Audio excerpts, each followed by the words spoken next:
नमस्ते, Radhe Radhe, hello everyone, welcome to our channel Bioverse the universe of biology. तो जैसा कि आप सबको पता है, मैं आपको बीएससी सिक्स्थ सेमेस्टर का पेपर फर्स्ट पढ़ा रही हूँ, जो है आपका cytogenetics, plant breeding and nano technology. हम पहला यूनिट कवर कर रहे थे, उसमें हम सेल सिग्नलिंग कवर कर रहे थे।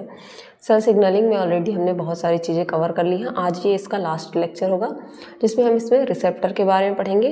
जैसे दो टाइप के होते हैं, पहले भी मैंने बताया था। एक सेल की सरफेस पे रिसेप्टर पाया जाता है, दूसरा सेल के अंदर रिसेप्टर पाया जाता है। अब ये कैसे होता है, मैंने आपको हाइड्रोफोबिक और हाइड्रोफिलिक बताया था। तो जो मॉलिक्यूल कैसे होते हैं, हाइड्रोफिलिक होते हैं, यानी कि वो डिजॉल्व नहीं हो सकते हैं आपके लिपिड बाई लेयर से, जो लिपिड की बनी होती है आपकी प्लाज्मा मेम्ब्रेन। तो उसके लिए रिसेप्टर सेल के सरफेस पे पाए जाते हैं। और जो लिपिड से डिज़ोल्व हो सकते हैं, उनके लिए रिसेप्टर कहाँ होते हैं, आपके सेल के अंदर ही पाए जाते हैं। अब दो टाइप के रिसेप्टर होते हैं, जिसमें पहला होता है आपका सेल सरफेस रिसेप्टर और दूसरा होता है इंट्रासेलुलर रिसेप्टर। सेल सरफेस के रिसेप्टर की बात करें तो ये जनरली जो रिसेप्टर होते हैं क्या होते हैं, trans membrane protein target cell पे। आपको मैंने बताया था प्लाज्मा मेम्ब्रेन होता है, प्लाज्मा मेम्ब्रेन पाई जाएगी सेल पे, सेल उसी के थ्रू एंटर करेगा। तो यहाँ बीच बीच में क्या पाए जाते हैं, इंटीग्रल प्रोटीन पाए जाते हैं। यहाँ पे ये क्या करेंगे, एज अ रिसेप्टर वर्क करेंगे। ठीक है। Most of the signal molecule are hydrophilic and are unable to cross target cell. यहाँ पे यही बात कही जा रही है कि इसमें most of the signalling molecule hydrophilic होते हैं, तो उनके अंदर कैपेसिटी नहीं है कि वो जो लिपिड की बाई लेयर पाई जा रही है उसको क्रॉस कर सके, इसलिए वो सेल के सरफेस पे जो रिसेप्टर पाए जाते हैं उनसे बाइंड करते हैं, फिर उसके थ्रू अंदर जाते हैं। यहाँ पे एक डायग्राम दिखाया गया है, ये हाइड्रोफिलिक मॉलिक्यूल है। यहाँ पे ये सेल सरफेस रिसेप्टर बाहर पाया जा रहा है, इसके थ्रू ये फिर अंदर आ जाता है। ठीक है। अगर वहीं दूसरा टाइप बात करें तो दूसरा टाइप आपका है क्या, रिसेप्टर प्रोटीन, जिसके लिए इनसाइड में टारगेट सेल के अंदर क्या पाया जाता है, रिसेप्टर पाया जाता है। इसमें क्या होता है, स्मॉल हाइड्रोफोबिक मॉलिक्यूल पाए जाते हैं। ये प्लाज्मा मेम्ब्रेन को डिफ्यूज़ कर सकते हैं, जैसा कि आपके ये वाले नहीं कर पा रहे थे। ठीक है। और इनमें जो रिसेप्टर प्रोटीन होता है वो सेल के अंदर पाया जाता है, या तो साइटोसॉल में या तो न्यूक्लियस पे। ठीक है, जहाँ भी उसकी ज़रूरत है तो वहाँ पे जाके ये टारगेट को अपने पकड़ लेते हैं। ये देख सकते हैं, एक डायग्राम ब्यूटीफुली दिखाया गया है। इसमें बहुत ईजिली बताया गया है कि किस तरीके से काम होता है। यहाँ पे आप देख सकते हैं, ये कैरियर है, आया यहाँ पे, ये हाइड्रोफोबिक मॉलिक्यूल है, डायरेक्ट अंदर चला गया और अपने न्यूक्लियस पे, या अगर ये साइटोप्लाज्मा में है तो यहाँ पे ये बाइंड कर जाता है। ठीक है। आगे हम देखेंगे कि सेल सरफेस रिसेप्टर जो होते हैं उनके वर्किंग मैकेनिज्म क्या होते हैं और उनके टाइप क्या होते हैं। अगर इनके वर्किंग मैकेनिज्म को देखें तो इसमें most extra cellular signal molecule जो होते हैं वो स्पेसिफिक रिसेप्टर प्रोटीन से क्या कर सकते हैं, सरफेस पे, टारगेट सेल के सरफेस पे बाउंड कर जाते हैं। ये क्या करते हैं, ये इन्फ्लुएंस करते हैं कि ये एंटर ना कर पाए साइटोसॉल या न्यूक्लियस में। ठीक है। कब डायरेक्टली एंटर नहीं कर पाता है तो इसके इन्फ्लुएंस से जब ये वर्क करते हैं, जो एक्स्ट्रा सेलुलर रिसेप्टर्स होते हैं, तब ये काम करता है। ये सेल सरफेस रिसेप्टर क्या करते हैं, सिग्नल ट्रांसड्यूसर का काम करते हैं। ये कन्वर्ट करते हैं extra cellular ligand binding event को इंट्रा सेलुलर सिग्नल में। ठीक है, that alter behaviour of target cell. अब ये क्या है, बाहर की तरफ एक्स्ट्रा सेलुलर पाया जा रहा है, तो ये क्या करेगा, जो एक्स्ट्रा सेलुलर वाला है वो अल्टर करेगा किसके, अंदर वाले की वर्क को, फिर बाद में ये रिस्पॉन्स शो करेगा। इस तरीके से ये वर्क करता है। ठीक है। हर सेल सरफेस रिसेप्टर जो होता है उसके पास तीन मेन कंपोनेंट होते हैं। एक extra cellular ligand binding domain होता है, जिससे आके लिगैंड बाइंड करेगा। एक हाइड्रोफोबिक मेम्ब्रेन स्पॉनिंग रीजन होता है, ये हाइड्रोफोबिक मेम्ब्रेन है जिसको ये क्रॉस करेगा। और एक एक्स्ट्रा सेलुलर डोमेन होता है इनसाइड सेल। इस तरीके से एक्स्ट्रा सेलुलर डोमेन होता है सेल के अंदर। तो ये तीन चीज़ें पाई जाती हैं। सेल सरफेस रिसेप्टर मेनली क्या होते हैं, तीन टाइप के होते हैं जो यहाँ पे दिखाए गए हैं। पहले की अगर हम बात करें, पहला होता है आयन चैनल लिंक्ड रिसेप्टर, जो आयन चैनल की तरह वर्क करें, आयन चैनल के साथ वर्क करें। ये दूसरा जी प्रोटीन, ये भी आप डिटेल में पढ़ेंगे, और एंजाइम लिंक्ड रिसेप्टर। अब तीनों को पढ़ेंगे तो आप अच्छे से समझेंगे। अगर हम बात करें आयन चैनल कपल्ड रिसेप्टर की, तो ये क्या होते हैं, इनको ट्रांसमीटर गेटेड आयन चैनल्स या आयनोट्रॉपिक रिसेप्टर भी कहा जाता है। ये जनरली जो तेज, बहुत ज़्यादा रैपिड सिनेप्टिक सिग्नल होते हैं दो नर्व के बीच में, या जो इलेक्ट्रिकली एक्साइटेबल सेल्स होते हैं, टारगेट सेल्स होते हैं नर्व और मसल्स के बीच पे, उनके लिए ये काम करते हैं। ठीक है।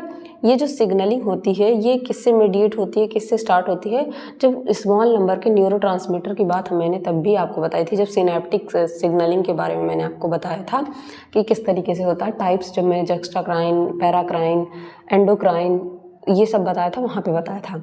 यहाँ पे ट्रांजिएंटली ओपन होते हैं और क्लोज होते हैं आयन चैनल, ठीक है। Formed by protein to which they bind, ये उस प्रोटीन से बाइंड करेंगे। Briefly changing ion permeability of plasma membrane and thereby changing excitability of post synaptic target cell. ये क्या करेंगे कि जो ये एसिटाइल कोलिन वाला रीजन होता है ये ओपन होता रहता है, बंद होता रहता है। ये जब ज़रूरत होगी ओपन होगा, दूसरे वाले से जाके बाइंड करेगा और इसको एक्साइटेबल बनाएगा और ये अपना फंक्शन परफॉर्म करेगा। Most ion channel coupled receptor जो होते हैं वो लार्ज फैमिली से बिलोंग करते हैं, जो जिसको कहते हैं मल्टीपास ट्रांस मेम्ब्रेन प्रोटीन, ठीक है। क्या कहते हैं? Multipass trans membrane protein. इसमें आपके acetylcholine linked receptor to cation channels पाए जाते हैं।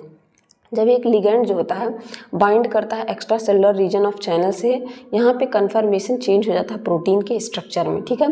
प्रोटीन का स्ट्रक्चर कन्फर्मेशनली चेंज होगा। अभी जब मैं डायग्राम आपको दिखाऊंगी तब समझ में आएगा। कन्फर्मेशन का मतलब मान लीजिए कोई इस तरीके से स्ट्रक्चर है, जब लिगेंड आके बाइंड करना होगा तो ये बाहर निकल जाएगा इस तरीके से, मान लीजिए इस तरीके से है, तो ये क्या होगा, इनमें कन्फर्मेशन चेंज आ गया, यही बात कही जा रही है, ठीक है। जिससे कि ये आयंस को अंदर जाने के लिए अलाउ करता है पास के थ्रू, जैसे कि sodium, calcium, magnesium, potassium, hydrogen ions को, ठीक है। चैनल ओपन होते हैं शॉर्ट टाइम के लिए, उस जिसके बाद लिगेंड क्या होता है, डिसोसिएट हो जाता है रिसेप्टर से, और रिसेप्टर फिर अवेलेबल होता है दूसरे लिगेंड को बाइंड करने के लिए। ये देख सकते हैं आप यहाँ पे अनऑक्युपाइड है, ये आपका लिगेंड है, ठीक है। ये लिगेंड है, ये अभी अनऑक्युपाइड, इससे बाइंड नहीं है। फिर यहाँ पे देख रहे हैं कन्फर्मेशनल चेंज आ रहा है। ये आपका स्ट्रक्चर पहले जो इस तरीके से था, अब वो क्या हो रहा है, यहाँ पे इस तरीके से कन्फर्मेशनल चेंज आ रहा है और लिगेंड यहाँ आके इस तरीके से इससे बाइंड कर ले रहा है। फिर ये आयन चैनल ऑक्युपाइड हो जाता है लिगेंड के द्वारा, कन्फर्मेशनल चेंज हो जाता है। और उसके बाद क्या होगा, जब ये कन्फर्मेशनल चेंज होगा तो ये फिर क्या होगा, ओपन हो जाएगा और इसके थ्रू आयन क्या होंगे, अंदर की तरफ पास हो जाएंगे। तो ये था कैसे फंक्शन करता है आयन चैनल लिंक्ड रिसेप्टर। बात करें दूसरे की, तो जिसे हम जी प्रोटीन रिसेप्टर कहते हैं। अब ये जी प्रोटीन क्या होता है इसके बारे में हम जानेंगे। तो आप सबने GPCR ये नाम पहले भी अपने फर्स्ट सेमेस्टर में सुना होगा। जी प्रोटीन जो कपल्ड रिसेप्टर होते हैं, इनको जी प्रोटीन कपल्ड रिसेप्टर कहा जाता है। ये इनडायरेक्टली रेगुलेट करते हैं activity of a separate plasma membrane bound target protein, ठीक है, विच इज जनरली इधर एन एंजाइम, जो कि जनरली एक एंजाइम हो सकता है या आयन चैनल हो सकता है। इसमें एक ट्राइमेरिक GTP बाइंडिंग प्रोटीन पाया जाता है जिसे जी प्रोटीन कहते हैं। GTP तो आप सब जानते हैं, जैसे ATP होता है, एडिनोसिन थाइमिन फॉस्फेट, उसी तरीके से गुआनोसिन ट्राइफॉस्फेट होता है। ये क्या करता है, ये यहाँ पे बाइंड करता है, इंटरैक्शन बनाता है दो एक्टिवेटेड सेल रिसेप्टर सेल के बीच और टारगेट प्रोटीन पे उसका इफेक्ट शो करता है। जो इनमें एक्टिवेशन होता है टारगेट प्रोटीन का, ये चेंज कर देता है कंसंट्रेशन को, ठीक है, कंसंट्रेशन ऑफ वन और मोर स्मॉल इंट्रासेलुलर सिग्नलिंग मॉलिक्यूल। एक या दो से अधिक जो उनके इंट्रासेलुलर सिग्नलिंग मॉलिक्यूल्स होते हैं, उनके कंसंट्रेशन को, उनकी जो कंसंट्रेशन है उसको चेंज कर देता है।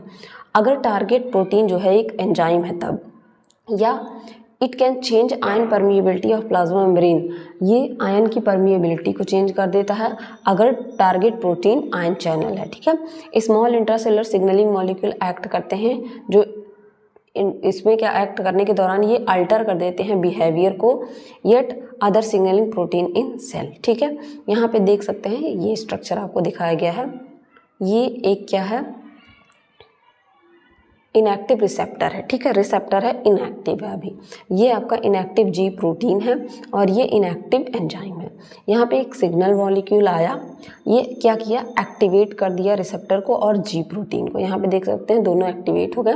अब फिर आगे क्या होगा, एक्टिवेटेड एंजाइम और एक्टिवेटेड जी प्रोटीन, ठीक है। जब तक रिसेप्टर नहीं आएंगे तो ये GPCR होते हैं, ठीक है। इनमें 7 फोल्डिंग पाई जाती है। ये सारी चीज़ें आपको बहुत डिटेल में जब आप हायर क्लास में जाएंगे तब पढ़ेंगे, अभी आप आपको यहाँ इतनी ही चीज़ें पढ़नी है। इस तरीके से ये पाए जाते हैं और यहाँ पे जैसे रिसेप्टर आके बाइंड करेगा इनका कन्फर्मेशनल चेंज होगा इनके डायग्राम में, ठीक है, और ये क्या करेंगे, एक्टिवेट हो जाएंगे। दूसरा आपका थर्ड जो है वो है enzyme linked receptor. Enzyme coupled receptor ये फंक्शनल होते हैं एज अ एंजाइम और एसोसिएटेड होते हैं directly with enzyme that they activate, ठीक है। ये usually single pass membrane protein होते हैं, जबकि आपने आयन चैनल में क्या पढ़ा था, वो मल्टी पास होते हैं, ठीक है। That have their ligand binding site outside the cell. इनका जो लिगैंड बाइंडिंग साइट होता है वो सेल के आउटसाइड होता है, क्योंकि सेल सरफेस रिसेप्टर है।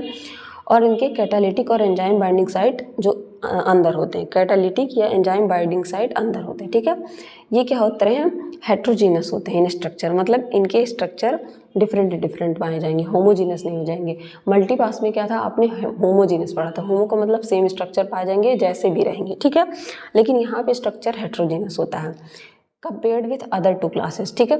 यहाँ पे ग्रेट मेजॉरिटी होती है हाउएवर ईदर प्रोटीन काइनेजेस और एसोसिएट विथ प्रोटीन काइनेजेस, और एसोसिएट विथ प्रोटीन काइनेजेस जो कि क्या होते हैं, फॉस्फोराइलेट करते हैं specific set of protein target cell के साथ, जो कि इन्हें एक्टिवेट करती है। अगर यहाँ पे बात करें, ये देख सकते हैं स्ट्रक्चर, इस तरीके से इनका स्ट्रक्चर पाया जा रहा है, ठीक है। इनएक्टिव कैटालिटिक डोमेन है, यहाँ पे 3 सिग्नलिंग डाइमर है।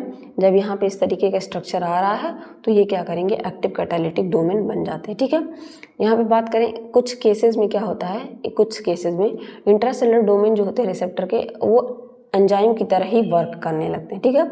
Other enzyme linked receptor have a small intracellular domain that increase, यहाँ इसका मतलब है इंक्रीज, जो कि इंक्रीज करते हैं डायरेक्टली विथ एन एंजाइम, ठीक है। ये देख सकते हैं हम लिगैंड बाइंडिंग डोमेन की अगर हम बात करें तो इस तरीके से इनका इंट्रासेलुलर डोमेन है, एंजाइम लिंक्ड रिसेप्टर है। यहाँ पे जैसे ही आपके लिगैंड बाइंड करता है, ठीक है, ये क्या होंगे, intracellular domain of receptor itself is an enzyme, ये खुद ही एंजाइम की तरह वर्क करता है, ठीक है। तो जनरली इतनी चीज़ें आपको क्या करनी थी, पढ़नी थी इसमें। होप ये लेक्चर अब आपके लिए क्लियर हो गया होगा, सर सिग्नलिंग बिल्कुल आपको अच्छे समझ में आ गया होगा। कल से जो चीज़ हम स्टार्ट करेंगे वो होने वाला है आपका सेल साइकिल। तब तक के लिए पढ़ते रहिए। Thank you everyone.